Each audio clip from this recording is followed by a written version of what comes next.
I always looked up to my older brothers, my 4 older brothers, especially my older brother Matthew, which he's now a monk with the community of St. John. And we always stayed pretty close. I specifically remember when we would ride our bikes down to Christ the King, and we would pray a holy hour together. And that really got me started in the right direction, I suppose.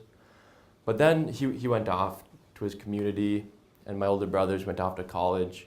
And then that's when I started my middle school and high school career. And I was your typical high school kid. I was into sports, I was into friends, I was into girls, I was into all those typical things. I went to Mandan High School, and while going there, I went to St. Joseph Catholic Church. And I've been a server ever since I was about a 6th grader. So I've been serving for a long time. So Father Clemmer was substituting for Father Campbell, and I was serving Mass for him. And after Mass, he looked at me and he told me that he thought I would make a good priest, which I never heard before.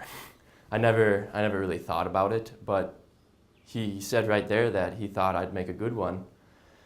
And so, but above all, he told me to pray a Hail Mary every night before I go to bed, and ask Mary to guide me to whatever vocation God is calling me to, whether that be married, whether that's religious or priesthood.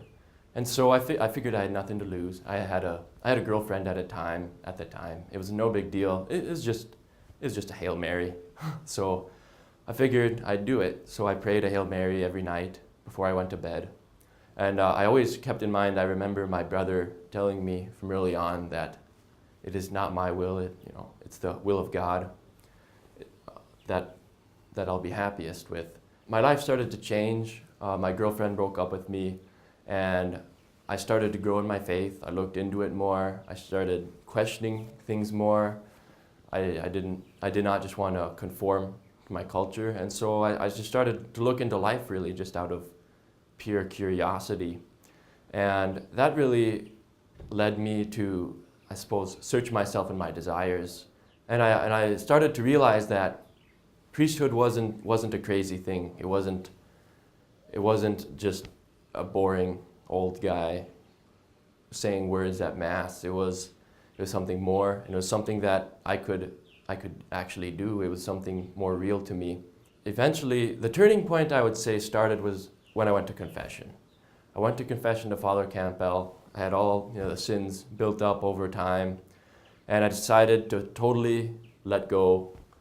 And from there on, I told him that I was thinking about the priesthood and whether that was something that I should do because I was such a sinner. But of course, Father told me that God does not call perfect men to priesthood. One night, a group of sisters from the Handmaids of the Lord of Jesus Christ, they came and stayed at our house because they were friends with my sister. And before they went to bed, I told them my situation and asked them what I should do next. And they told me that everything was fine and that I should just contact the vocation director. And from there, it got me to here, and I'm perfectly happy and at peace with where I'm at right now.